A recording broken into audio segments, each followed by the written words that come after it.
তদন্তে বিশ্বাসী না, আমরা বাস্তবতায় বিশ্বাসী।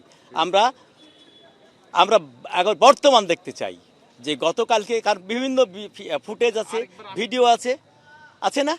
স্যারকে বারবার লাঞ্ছিত করা হয়েছে, স্যারের গলা চিপে ধরে স্যারকে হত্যার চেষ্টা করা হয়েছে, স্যারকে সিঁড়িতে ফেলে দেওয়া হয়েছে, এইসব ভিডিও ফুটেজ আছে না?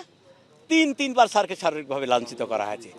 উচিত ছিল দ্রুত, গত রাত্রে দ্রুতই যে কোনো সিন্ডিকেট ডাকুক, একাডেমিক কাউন্সিল ডাকুক, আর শান্তি শৃঙ্খলা কমিটি ডাকুক, সেই সব ছাত্রদের বিরুদ্ধে ব্যবস্থা নেওয়া গত রাত্রেই প্রশাসনের উচিত ছিল। আমাদের কমপ্লিট শাটডাউন কর্মসূচি কালকে থেকে, এবং যতক্ষণ পর্যন্ত আমরা সুবিচার না পাচ্ছি, আমাদের দাবি আদায় না হচ্ছে, ততদিন পর্যন্ত আমরা কমপ্লিট শাটডাউনে থাকবো।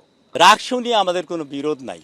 আমরা চাই সুষ্ঠু, স্বচ্ছ এবং উৎসবমুখর পরিবেশে রাকসু নির্বাচন হোক। দীর্ঘদিন পরে রাকসু নির্বাচন হচ্ছে, এটা আমাদেরও কামনা, আমাদেরও বাসনা।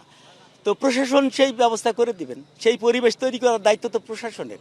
আমরা তো চাই আমরা আমাদের যারা যেসব কর্মকর্তা কর্মচারী সম্পৃক্ত, এটা এই কারণেই সম্ভব। আপনারা জানেন যে বিশ্ববিদ্যালয়ের প্রশাসন ইতিপূর্বে অনেক আগেই রাকসু নির্বাচন এবং তার আগের দিন ছুটি ঘোষণা করেছেন।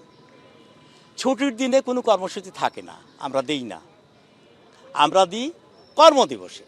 যেহেতু কর্মদিবসের বাইরে, সেহেতু আমাদের কর্মকর্তা কর্মচারী যারা রাকসু নির্বাচনে যাদের তালিকা থাকবে, অবশ্যই তারা সে দায়িত্ব পালন করবে।